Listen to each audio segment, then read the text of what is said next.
जय हिंद साथियों। द इनाम पर्सपेक्टिव में आप सभी का बहुत बहुत स्वागत है। उम्मीद करते हैं आप सभी अच्छे होंगे। साथियों, आज हम क्लास 12th एनसीईआरटी के अध्याय 2 मानव बस्तियां ह्यूमन सेटलमेंट्स के एक्सरसाइज के महत्वपूर्ण प्रश्नों को बहुत ही आसान और सरल भाषा में समझने वाले हैं। इस वीडियो में हर प्रश्न को स्टेप बाय स्टेप और कॉन्सेप्ट के साथ समझाया गया है ताकि आपको बिना रटे ही विषयों पूरी तरह क्लियर हो जाए। अगर आपने इस अध्याय के बाकी वीडियोज अभी तक नहीं देखी है तो हमारे यूट्यूब चैनल द इनाम पर्सपेक्टिव की प्लेलिस्ट में जाकर सभी वीडियो जरूर देखें। यह वीडियो खास तौर पर बोर्ड एग्जाम, CUET और अन्य कॉम्पिटिटिव एग्जाम्स को ध्यान में रखकर तैयार की गई है, तो वीडियो को ध्यान से अंत तक जरूर देखें। तो चलिए साथियों, अब शुरू करते हैं आज का अभ्यास से। साथियों, अब इस अभ्यास के अंतर्गत कुछ MCQ को देखते हैं। प्रश्न है, निम्नलिखित में से कौन सा नगर नदी तट पर अवस्थित नहीं है? विकल्प आपके हैं A Agra, B Bhopal, C Patna, D Kolkata. इसका सही जवाब है ऑप्शन नंबर B। अब विकल्पों को एक एक करके समझते हैं। पहली बात करते हैं आगरा की। आगरा यमुना नदी तट पर स्थित है। वही हम बात करें पटना का, तो गंगा नदी के तट पर बसा हुआ नगर है। फिर बात करें हम कोलकाता शहर का, तो यह हुगली नदी के किनारे स्थित है। जबकि भोपाल किसी प्रमुख नदी तट पर स्थित नहीं है, बल्कि यह झीलों के लिए प्रसिद्ध है। अब देखते हैं MCQ नंबर 2 को। प्रश्न है, भारत की जनगणना के अनुसार निम्नलिखित में से कौन सी विशेषता नगर की परिभाषा का भाग नहीं है? विकल्प है A जनसंख्या घनत्व अधिक होना, B द्वितीयक एवं तृतीयक कार्यों की प्रधानता, C नगर पालिका जैसे प्रशासनिक व्यवस्था, D 75% से अधिक जनसंख्या का प्राथमिक कार्यों में संलग्न होना। चलिए अब विकल्पों को समझते हैं।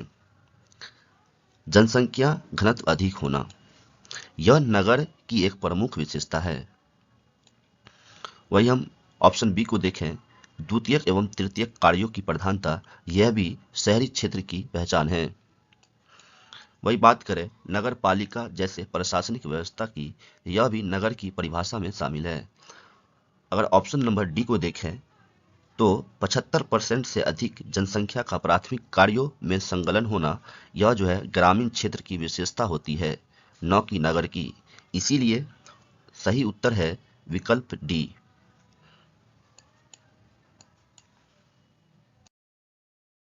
साथियों, अब हम बात करते हैं MCQ नंबर 3 की। प्रश्न है, निम्नलिखित में से किस पर्यावरण में परिचित यानी गुच्छित ग्रामीण बस्तियों के अपेक्षा नहीं की जा सकती है? विकल्प आपके सामने हैं। A गंगा का जलोढ़ मैदान, B तटीय मैदान, C पर्वतीय क्षेत्र, D नदी घाटी क्षेत्र। दोस्तों, अब इन विकल्पों को समझते हैं। गंगा का जलोढ़ मैदान समतल भूमि और उपजाऊ मिट्टी के कारण यहाँ योजनाबद्ध ग्रामीण बस्तियां पाई जाती है। वही हम ऑप्शन नंबर बी को देखें, तटीय मैदान की बात करें तो तटीय मैदान भी समतल क्षेत्र होने के कारण यहाँ भी गुच्छित बस्तियों की संभावना रहती है। वही हम विकल्प नंबर डी नदी घाटी क्षेत्र को देखें तो इस क्षेत्र में जल की उपलब्धता और समतल भूमि के कारण यहाँ भी व्यवस्थित बस्तियां विकसित होती है, मतलब गुच्छित बस्तियां इस क्षेत्र में भी विकसित होती है। वही हम बात करें पर्वतीय क्षेत्र की, तो पर्वतीय क्षेत्रों में ढलानदार भूमि, कठिन स्थलाकृति और सीमित संसाधनों के कारण परिचित गुच्छित बस्तियों की अपेक्षा नहीं की जा सकती है। साथियों, अब हम अभ्यास के अंतर्गत MCQ नंबर 4 को देखते हैं, जो कि इस अध्याय के अंतिम MCQ है। प्रश्न है, निम्नलिखित में से नगरों का कौन सा वर्ग अपने पदानुक्रम के अनुसार सही क्रम में है? विकल्प आपके सामने हैं। A Mumbai, Delhi, Kolkata, Chennai, B Kolkata, Mumbai, Delhi, Chennai. C, Delhi, Mumbai, Kolkata, Chennai. D, Chennai, Kolkata, Mumbai, Delhi. चलिए इसे समझते हैं। साथियों, नगरों का पदानुक्रम मुख्यतः आकार, जनसंख्या और कार्यात्मक महत्व के आधार पर तय किया जाता है। भारत में पदानुक्रम अनुसार सबसे ऊपर दिल्ली, उसके बाद मुंबई, फिर कोलकाता और उसके बाद चेन्नई के स्थान आता है। इसीलिए नगरों का सही क्रम होगा दिल्ली, मुंबई, कोलकाता, चेन्नई। इसीलिए सही उत्तर है विकल्प सी।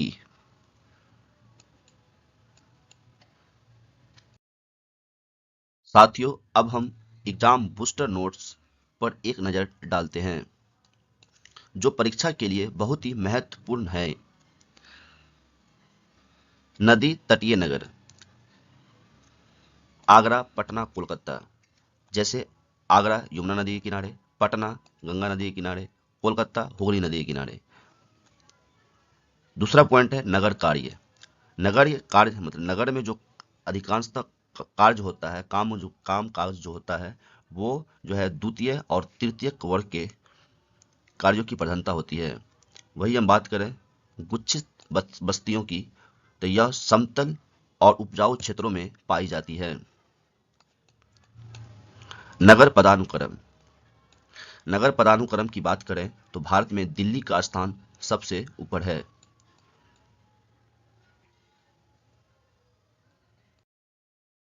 दोस्तों, अब हम इस अध्याय के अंतर्गत शॉर्ट आंसर को कवर करते हैं। प्रश्न संख्या 1, गैरिसन नगर क्या होते हैं? उत्तर, गैरिसन नगर वे नगर होते हैं जहां सैन्य छावनियां स्थापित होती है। वे इन नगरों का मुख्य उद्देश्य रक्षा और सुरक्षा से संबंधित गतिविधियां संचालित करना होता है। साथियों, मतलब भारत में 3 तरह के सेना हैं, आप सबको पता होगा, जैसा कि थल सेना, वायुसेना, नौसेना। इन सेना के रहने की जगह को छावनियां कहा गया है। तो भारत में अंबाला, मेरठ, पुणे इसके उदाहरण हैं। वही हम बात करें दोस्तों, अंबाला में इंडियन एयरफोर्स का बहुत बड़ा एयरबेस है यहाँ पे। वही अंबाला में दोनों दोनों सेना है, थल सेना, वायुसेना, दोनों यहाँ पे छावनी में रहते हैं। साथियों, अब हम बात करते हैं क्वेश्चन नंबर 2, किसी नगरीय संकुल की पहचान कैसे की जाती है? इसका उत्तर है, जब एक मुख्य नगर के साथ आसपास के छोटे नगर और उपनगर भौतिक एवं कार्यात्मक रूप से आपस में जुड़ जाते हैं और मिलकर एक विस्तृत शहरी क्षेत्र का निर्माण करते हैं, तब उसे नगरीय संकुल कहा जाता है। यानी दोस्तों, जब एक बड़ा शहर अपने आसपास के छोटे शहरों और उपनगरों से मिलकर एक ही शहर क्षेत्र बना ले, तो उसे नगरीय संकुल कहते हैं। साथियों, इस डायग्राम को ध्यान से समझिए। यहाँ बीच में मुख्य नगर दिखाया गया है। मुख्य नगर के आसपास छोटे नगर और उपनगर होते हैं। जब ये छोटे नगर और उपनगर मुख्य नगर से भौतिक और कार्यात्मक रूप से जुड़ जाते हैं, तब ये सभी मिलकर एक नगरीय संकुल का निर्माण करते हैं। यानी मुख्य नगर प्लस छोटा नगर प्लस उपनगर मिलकर क्या बनाते हैं? एक नगरीय संकुल बनाते हैं। साथियों, अब हम बात करते हैं प्रश्न संख्या 3 की। मरुस्थलीय प्रदेशों में गांव किन कारकों पर आधारित होते हैं? इसका उत्तर है, मरुस्थलीय क्षेत्रों में गांव जल की उपलब्धता, सीमित उपजाऊ भूमि तथा परिवहन मार्गों या नखलिस्तानों के पास विकसित होते हैं। मतलब मरुस्थलीय क्षेत्रों में गांव मुख्य रूप से जल की उपलब्धता, सीमित उपजाऊ भूमि और परिवहन मार्गों के पास विकसित होते हैं। साथियों, शॉर्ट क्वेश्चन आंसर का अंतिम प्रश्न क्वेश्चन नंबर 4, महानगर क्या होते हैं? इसका जवाब है, वे नगर जिनकी जनसंख्या 10 लाख या उससे अधिक होती है महानगर कहलाती है। ये आर्थिक, सामाजिक और प्रशासनिक केंद्र होते हैं। साथियों, 10 लाख से अधिक जनसंख्या वाला नगर को महानगर कहा जाता है। साथियों, महानगर ऐसे शहर होते हैं जहां कमाई, जीवन की सुविधाएं और सरकारी काम तीनों सबसे ज्यादा होती है। साथियों, अब हम लॉन्ग आंसर का एक बहुत महत्वपूर्ण प्रश्न देखने जा रहे हैं। प्रश्न है, ग्रामीण बस्तियों के प्रकार एवं उनके वितरण के कारण समझाइए। साथियों, ध्यान रखिए, बोर्ड एग्जाम में ऐसे प्रश्न का उत्तर हमेशा एक निश्चित क्रम में लिखा जाता है। जैसे पहले परिभाषा, इंट्रोडक्शन देना है। जैसे यहाँ पे है, ग्रामीण बस्तियां वे स्थान हैं जहां लोग मुख्य रूप से कृषि और संबंधित गतिविधियों में रहते हैं। साथियों, ये आपका पहला पैराग्राफ बनेगा। अगला स्टेप की बात करें तो सबसे इंपॉर्टेंट होती है कि मुख्य बिंदु क्या है। जैसे यहाँ पे ग्रामीण बस्तियां के वितरण और भौगोलिक और सामाजिक परिस्थितियों पर निर्भर करता है। भौगोलिक और सामाजिक परिस्थितियों पर निर्भर करती है। यह दूसरा छोटी पैराग्राफ बनेगी। अब हम ग्रामीण बस्तियों के साथियों अब बात करते हैं प्रकार और वितरण के कारण। साथियों, हेडिंग बहुत जरूरी है। अब हम ग्रामीण बस्तियों के प्रकार देखते हैं। पहला है सघन बस्तियां, समतल और उपजाऊ क्षेत्रों में जहां जल और कृषि सुविधाएं अधिक हो। दूसरा है अर्ध सघन बस्तियां, सघन और परिक्षिप्त बस्तियों के बीच स्थित होती है।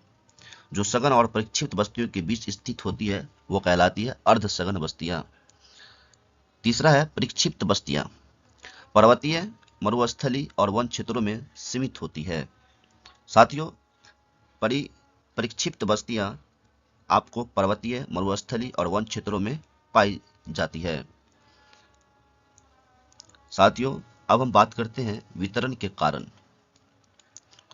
कि वितरण के क्या कारण है। वितरण के कारण मुख्यतः दो भागों में बांटा गया है, भौतिक कारक और मानवीय कारक।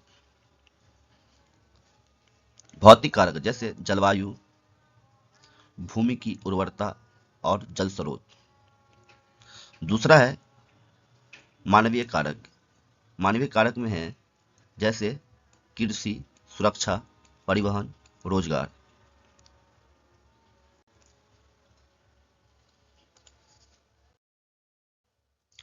साथियों, उत्तर को मजबूत बनाने के लिए उदाहरण लिखना बहुत जरूरी है। उदाहरण भारत से गंगा का मैदान। गंगा का जो मैदानी इलाका या भाग है वो सघन बस्तियां है यहाँ पे, जिसका मेन कारण जो है वो यहाँ की उपजाऊ मिट्टी, समतल भूमि और पानी, इन सब चीजों के कारण गंगा का मैदान सघन बस्तियां है। वही हम बात करें हिमालय क्षेत्र और राजस्थान का मरुस्थलीय क्षेत्र की, तो यहाँ पे परिक्षिप्त या परिचित बस्तियां देखने को मिलती है।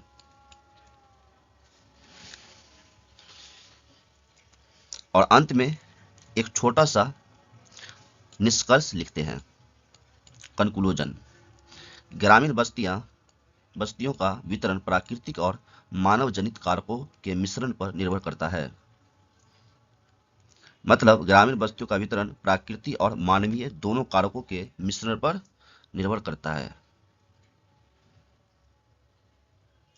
साथियों, अगर बोर्ड एग्जाम में उत्तर को इसी क्रम में लिखेंगे, जैसे परिभाषा, मुख्य बिंदु, प्रकार, कारण, उदाहरण और निष्कर्ष, तो आप अवश्य ही अच्छे मार्क्स ला पाएंगे। साथियों, अब हम इस अध्याय के अंतिम और बहुत ही महत्वपूर्ण प्रश्न देखने जा रहे हैं। प्रश्न है, क्या एक प्रकार वाले नगरों की कल्पना की जा सकती है? दूसरा भाग है, नगर बहुकार्यात्मक क्यों होते हैं? साथियों, सबसे पहले बोर्ड एग्जाम में उत्तर की शुरुआत हमेशा परिभाषा से की जाती है। नगर वे अस्थायी बस्तियां हैं जहां लोग व्यापार, प्रशासन और अन्य गतिविधियों के लिए रहते हैं। अब मुख्य बिंदु को लिखते हैं। नगर समय के साथ बहुकार्यात्मक बन जाते हैं। अब पहला भाग समझिए। एक प्रकार वाले नगर की कल्पना कठिन है क्योंकि शुरुआत में नगर केवल व्यापारिक या केवल औद्योगिक हो सकता है, लेकिन समय के साथ नगर के कार्य बढ़ते ही चले जाते हैं।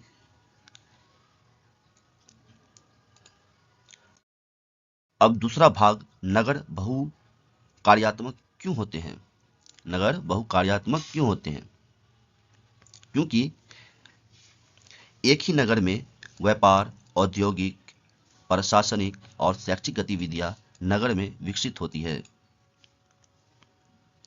साथ ही नगर में रोजगार, शिक्षा, स्वास्थ्य, परिवहन जैसी भी सुविधाएं होती है। अब उदाहरण लिखना बहुत जरूरी है। मुंबई, व्यापार, फिल्म उद्योग, वित्त और पर्यटन का केंद्र है। और हम बात करें मुंबई की, वही व्यापार, फिल्म उद्योग, वित्त और पर्यटन का केंद्र माना जाता है। वही हम बात करें दिल्ली की, तो प्रशासन, व्यापार, शिक्षा और सांस्कृतिक केंद्रों के गतिविधियों का प्रमुख केंद्र माना जाता है। और अंत में है निष्कर्ष। नगर हमेशा बहुकार्यात्मक होते हैं क्योंकि सामाजिक और आर्थिक गतिविधियां समय के साथ लगातार बढ़ती रहती है। बच्चों, अगर बोर्ड एग्जाम में आप अपना जवाब को परिभाषा, मुख्य बिंदु, कारण, उदाहरण और निष्कर्ष के साथ इसी क्रम में लिखते हैं जैसा मैंने आपको बताया है, तो निश्चित रूप से आपको अच्छे मार्क्स मिलेंगे। साथियों, अब आप मुझे कमेंट करके बताइए आपको आज की क्लास कैसे लगी। क्या आपको बोर्ड एग्जाम में आंसर लिखने का तरीका समझ में आया? अगर आप एग्जाम में इसी तरह आंसर लिखेंगे तो क्या आपको लगता है कि आपको अच्छे मार्क्स मिलेंगे? मुझे पूरा विश्वास है साथियों, अगर आप इसी तरह एनसीईआरटी को समझकर और सही स्ट्रक्चर में आंसर लिखते हैं तो सफलता जरूर मिलेगी, और वो भी अच्छे मार्क्स के साथ। इसी विश्वास के साथ आज की क्लास यहीं समाप्त करते हैं। और हाँ, अगर आप मेरे चैनल पे नए हैं तो हमारे चैनल को लाइक करें, साथ में सब्सक्राइब करें और बेल आइकन को दबाना ना भूलें। धन्यवाद।